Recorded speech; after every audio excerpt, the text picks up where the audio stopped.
Okay, hi guys. So for today, let's discuss conservative vector fields. Yung goals natin for this section is number 1, to determine whether or not a given vector field is conservative, and number 2, to determine every possible potential function of a given vector field. No? So let's first recall those two notions. If you're given a vector field f, then a potential function for f is simply a scalar function phi whose gradient is the original function f. Now take note, not all vector fields f have a potential function, pero in the case na magkaroon sila ng potential function, we will call such a vector field conservative. So f is conservative if and only if meron siyang potential function phi. So normally, to verify conservativity, ano yung kailangan natin? We need to determine this potential function over here. Pero take note, there are some certain characterizations of conservativity that do not require finding this potential function, and one of them is as follows. So if you're given a vector field f, which is defined on this simply connected region D in R3 with continuous first partial derivatives, then yung vector field na yan ay conservative if and only if its curl is 0. Automatic kapag kinompute niyo yung curl ng f tapos zero vector siya, then automatically conservative si vector field. And vice versa, ganun din, no? Kapag conservative yung field, then yung curl niya is the zero vector. And in particular, kapag na-reduce tayo to the two variable case, so your vector field f of two components p and q is conservative if and only if yung partial ng second component with respect to x is equal to the partial of the first component with respect to y. Pero again, this is only usable kapag yung first partial derivatives ni P and Q are continuous, no? On some simply connected region in R2. Okay, let's apply all of these to the first example over here. Let's determine if this function f, this vector field f is conservative, and kung naging conservative man siya, let's determine all of its potential functions. Okay, first let's verify conservativity. Ano nga ba yung goal natin? We need to take the partial derivative of the first component with respect to y. We need to show that it's equal to the partial of the second component with respect to x. So first, let's take the partial of the first component with respect to y. In this case, we differentiate term by term, no? Start tayo with the first term. So yung derivative ng e to the negative y with respect to y is what now? Ano nga ba yung derivative ng e to the negative y? It's just itself, no? So you get e to the minus y, pero take note, you still have to multiply by the derivative of negative y with respect to y. That's negative 1, no? So you have negative 1 times e to the minus y. You simply get negative e to the minus y. And then plus yung derivative ng minus 2x with respect to y. Syempre, yung negative 2x is constant with respect to y. Its derivative is 0. So, meron kayong plus 0 dyan, no? So, all in all, this derivative is just negative e to the minus y. So, that takes care of this component here. Next, let's take naman yung partial ng second component with respect to x. So, let's differentiate term by term this one. Start muna tayo with negative x e to the minus y with respect to x. So, ano mangyayari dyan? Si negative e to the minus y, since it's constant with respect to x, lalabas siya, leaving you with a partial of x with respect to x, which is of course 1, no? So you get 1 times negative e to the minus y, their product is just negative e to the minus y. And then of course, yung derivative ng negative sign y with respect to x, when you differentiate that, that will still be 0, okay? So what you get here, you get that both of these functions are equal to negative e to the minus y. So conclusion, the vector field f is conservative. And dahil conservative siya, it must have potential functions. Our second goal is to determine all of those potential functions. Okay, so we start as follows. Suppose phi is a scalar function whose gradient is the original vector field f. Now, by definition, ano nga ba ang gradient ng phi? It's just the vector with these two components, no? It should be phi sub x, comma, phi sub y. And take note, itong vector na to, it's equal to the given vector field f. Tama? And again, how are two vectors defined to be equal? They are equal if and only if their respective components are equal, no? So in other words, yung first component ni f, which is this one, it should be equal to phi sub x. So this is equation 1 over here. Tapos yung second component naman ni f, which is this one, it must be equal to phi sub y, which is this one. Now take note, we are looking for phi of xy. We are given the partial derivatives of phi. So, nangangamoy integration tayo, no? Let's start with equation 1. For equation 1, we are given phi sub x of xy to be equal to this, no? Now take note, again, we are looking for phi. We are given a derivative with respect to x of phi. So para ma-recover natin yung original function, anong gagawin natin? We integrate with respect to the same variable, no? So if we're given the partial with respect to x, we integrate with respect to the same variable x. So we just proceed by integrating this term by term. Let's start now. Let's start with this one, yung integral ng e to the minus y dx. What will happen to that? Yung e to the minus y, di ba lalabas siya? So you get e to the minus y times the integral of dx. Pero the integral of dx, di ba that's just x? So you get x times e to the negative y. You get x e to the negative y. And then minus what? Minus yung integral ng 2x dx. So ano mangyayari dyan? Yung negative 2 lalabas. And then you multiply by the integral of x dx. Pero what's the integral of x? It is just x squared over 2, no? So you get negative 2 times x squared over 2. The 2's will cancel out. And that now leaves you with minus x squared. Okay? And then since we're integrating here, we have plus some arbitrary constant c. Pero take note, in this particular case, di ba, we are given a function of two variables. You integrated with respect to one variable. So meron kayong arbitrary constants with respect to one variable, no? In this case, what are the arbitrary constants of x and y that are 0 with respect to x? Syempre, you get the functions of only y, no? Remember, when you differentiate any function of y with respect to x, you will just get the 0 function. Okay, so your phi of xy, that's now equal to x e to the negative y minus x squared plus g of y, no? Now, we're not yet done kasi we still need to look for this g of y. The question now is how to look for this g of y here. Now, take note, we only used equation 1 here. So, para mahanap natin si g of y, let's now make use of this equation 2 over here. And indeed, di ba yung phi of xy natin, it's equal to this one. Para magamit natin si equation 2, kailangan nating mag-differentiate with respect to y this time. So, using this equation over here, let's differentiate these three terms with respect to y as follows. So, yung phi sub y of xy natin, what's that equal to? Let's start with this term here. So, for x e to the negative y, remember, since we're differentiating with respect to y, itong x na to lalabas siya dun sa differentiation. And then you multiply by the derivative with respect to y of e to the minus y, no? Pero remember from our previous discussion, yung derivative ng e to the minus y, that is just negative e to the minus y. So you have negative e to the minus y multiplied by x. You get negative x e to the minus y. So that takes care of the first term. And then minus yung derivative ng x squared with respect to y, that's still just 0. So you have plus 0 here, walang problema. And then plus yung derivative ng g of y with respect to y. Of course, since one variable lang to with respect to y, you just get here g prime of y to be the derivative. So that takes care of this side here. Now, let's use equation 2. By equation 2, itong phi sub y of xy na to, diba, that's just equal to negative x e to the minus y minus sin y, no? And then if you notice, both of these expressions here, they have negative x e to the minus y. Dito on the right, meron kayong negative x e to the minus y. They will cancel out, no? And what does that leave you with? That now leaves you with g prime of y equals negative sin y. And take note, we're looking this time for g of y, no? We're given g prime of y. So to recover the original, we again integrate. So you have g of y to be the integral of negative sin y dy. And ano nga ba yung function that when differentiated gives negative sin y? It's precisely cosine y, of course, plus some arbitrary constant c. But remember, when you differentiate cosine y, you get precisely negative sin y. And we're done, no? Yung g of y natin, it's precisely equal to this one. So since we have g of y already, we can now write down this exact function phi here. So yung phi of xy natin, it's now equal to x e to the minus y minus x squared plus cosine y plus c, and we're done here. Okay, let's now proceed to this second example where we will do exactly the same thing.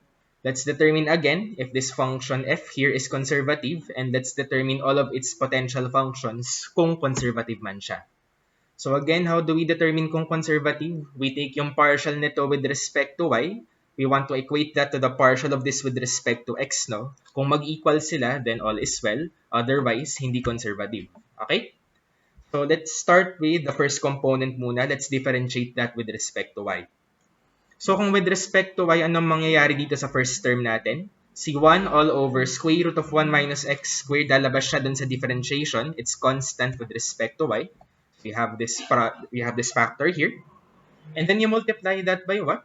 you multiply that by the derivative of arctangent of y, no, with respect to y. Pero if you recall, that should be equal to 1 all over 1 plus y squared. Okay? That takes care of the first term. And then minus yung derivative ng y with respect to y, that will just give you minus 1. Okay? So the partial derivative of this with respect to y is equal to this expression over here. Okay? Next, let's do yung second derivative, or rather, yung second component. Let's differentiate that with respect to x this time. So kung with respect to x, yun namang 1 over 1 plus y squared yung constant, no? So lalabas siya dun sa differentiation. And then you now differentiate sine inverse x with respect to x, you get 1 all over the square root of 1 minus x squared. So yung first term natin with respect to x. And then minus x yung derivative niyan with respect to x, of course, that is just negative 1. And as you can see again, these two functions are equal. Therefore, yung vector field natin ay conservative. And again, since conservative, may potential function, hanapin natin sila. So again, same technique. Suppose phi is now a scalar function such that yung f natin is equal to the gradient of phi. Then again, yung first component ng f is equal to phi sub x. Yung second component ni f is equal to phi sub y. Let's just write them down as equations over here as follows. Tapos this time, let's start with equation 2. Kung kanina nag-start tayo with equation 1, this time we can start with equation 2. That's no problem. So by equation 2, we have this one here, no? Since again, we are looking for phi of xy, we're given phi sub y. This time, we integrate with respect to y ngayon. Okay? So remember, we differentiated with respect to y. To cancel that out, you integrate with respect to the same variable. Now, let's integrate this term by term. So for the first term, with respect to y, si sine inverse of x lalabas. So you have that one. And then you now integrate 1 over 1 plus y squared with respect to y. Pero ano yung function na kapag dinifferentiate nyo 1 over 1 plus y squared, it's precisely tangent inverse of y. So this is the integral of the first term. And then minus yung integral ng x with respect to y, what do you get there? Lalabas si x with respect to y. That leaves you with x times the integral of dy. Pero the integral of dy, di ba, that's just y.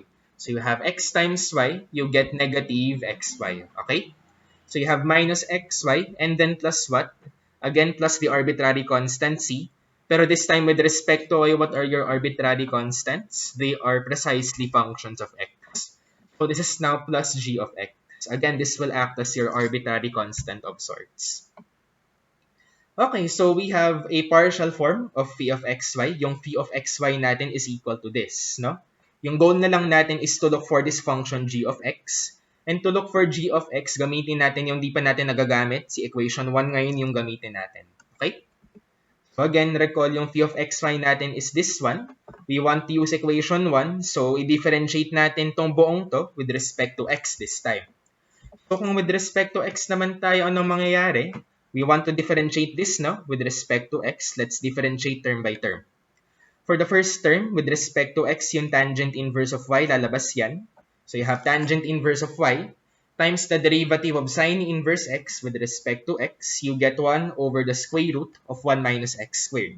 So you have tan inverse of y times 1 over the square root of 1 minus x squared. You get this. So that takes care of your first term. And then minus, etong pangalawang term naman, when you differentiate this one with respect to x, ano mangyayari? Si negative y lalabas. Derivative ng xi1, you get negative y times 1, you get negative y all in all. And then plus, yung derivative ng g of x with respect to x, again, you get g prime of x here. Okay? So on the one hand, yung phi sub x of xy natin is equal to this one. Let's now use equation 1. Let's bring it into the picture ngayon. So by equation 1, yung phi sub x natin, it's equal to this expression over here. And again, as you can see, both sides have tan inverse of y over square root of 1 minus x squared. Both sides have negative y. Let's cancel out both of them. And then ano mangyayari? We're left now with g prime of x, yung matitira on the right. It's now equal to, walang natira sa left, so 0 siya, no? So you have now g prime of x to be equal to 0. When you integrate the 0 function, you get an arbitrary constant. And we're effectively done, no? So yung phi of xy natin is now tangent inverse of y, sine inverse of x minus xy, plus remember yung g of x natin is now the arbitrary constant phi. So yun yung potential function phi natin. Okay. Okay, we're done having examples of two variables. Let's now have an example of three variables this time. So this time, we want to determine all potential functions of this vector field of three components. So I will just leave it as an exercise for you to verify na yung curl ng vector field na to ay 0, no? And since yung curl ng vector field na yun ay 0, automatically, yung f natin ay conservative. Therefore, dapat may potential functions siya. Now, let's determine those potential functions. So again, same technique. We let phi be a scalar function whose gradient is f. And since we're in the three-variable case this time, yung components ng gradient are now phi sub x, phi sub y, and phi sub z. Again, by definition of equal vectors, the respective components must be equal. So, dapat yung first component ni f is phi sub x, yung second component ni f is phi sub y, and yung third component ni f is phi sub z. We have this system of equations here.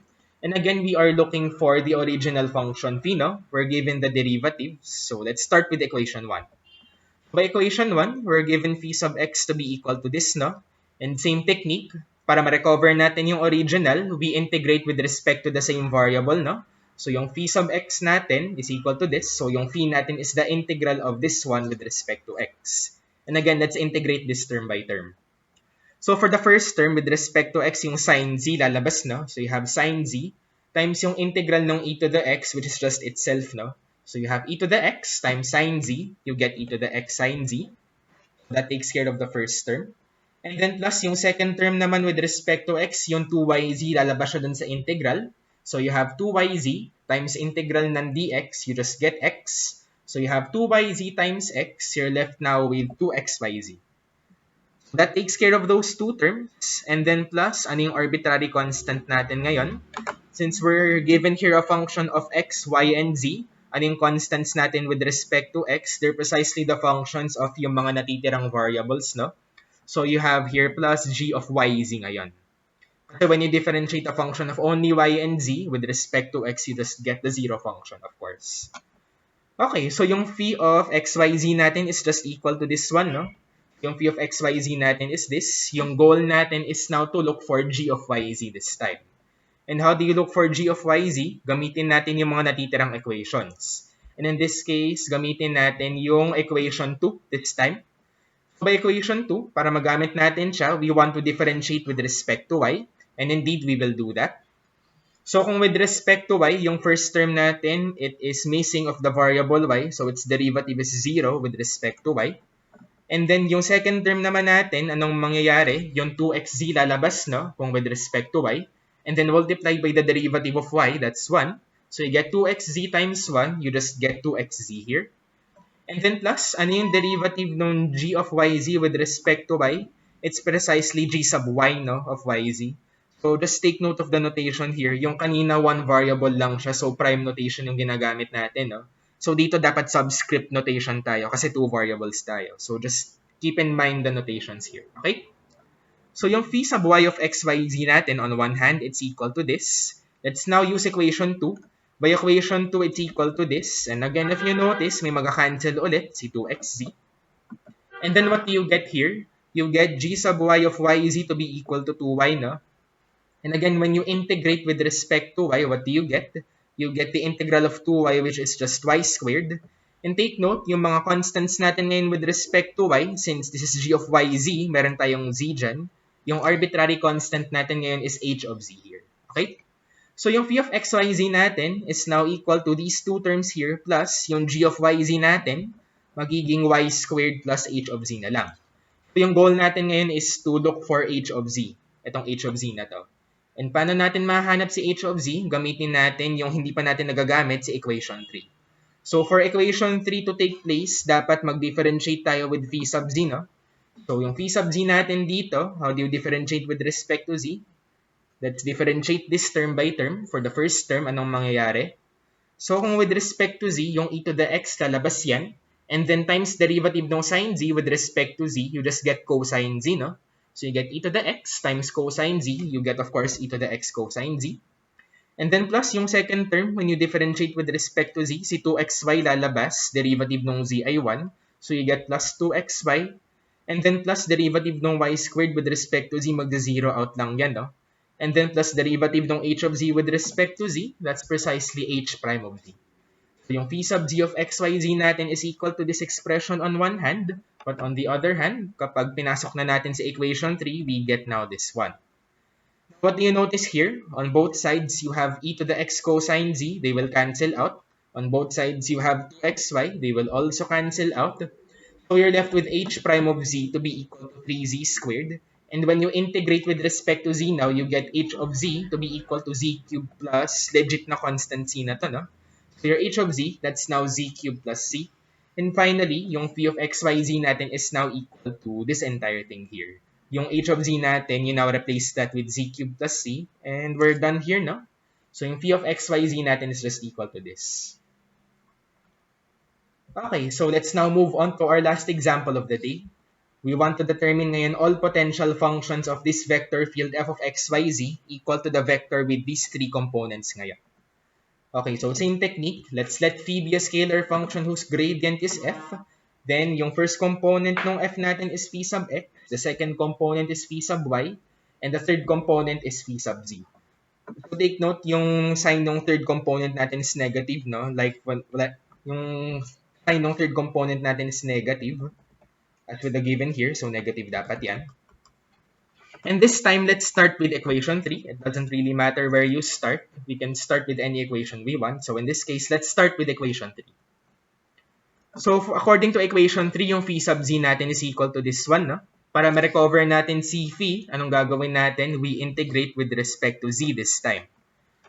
And integrating term by term, what do you get here? For the first term, you get the integral of 1 over y, no? Pero lalabas si 1 over y. So you have 1 over y times integral ng dz, you get z, no? So you have z times 1 over y, you get z over y. Tapos may negative sign kayo dyan. You get negative z over y. So that takes care of the first term. And then for the second term, what do you get? Yung x lalabas. And then you have the integral of 1 over z squared, no? With respect to z. Take note, in exponential form, si 1 over z squared, diba? That's z raised to the power negative 2. Kung z to the power negative 2, how do you integrate that? You get here negative z over y minus. Yung original exponent is negative 2 in this case. To get the new exponent, you add 1, no? So you get negative 2 plus 1, you get negative 1. And then divide by that same new exponent, you get again negative 1. So you get this expression all in all. Tapos simplifying, what do you get? You get negative z over y plus, ano mangyari dyan? Minus minus, that will become plus z all over, or rather x all over z. And then plus, like with the previous example, since we're integrating with respect to z, yung mga constants natin are functions of x and y. Okay? So yung phi of xyz natin is equal to this one, no? Yung goal natin ngayon is to look for this function g of xy. So in this case, anong gagawin natin ngayon to look for g of xy? Gamitin natin either equation 1 or 2. In this case, gamitin natin si equation 1. So kung mag-equation 1 tayo, anong mangyayari? We have to differentiate itong phi na to with respect to x according to this rule we have derived here. So yung phi sub x natin, according to this one, is what? Yung first term, wala siyang variable x, no? So its derivative is 0 with respect to x. And then plus, anong derivative ng x over z with respect to x? Yung 1 over z, lalabas yan, no?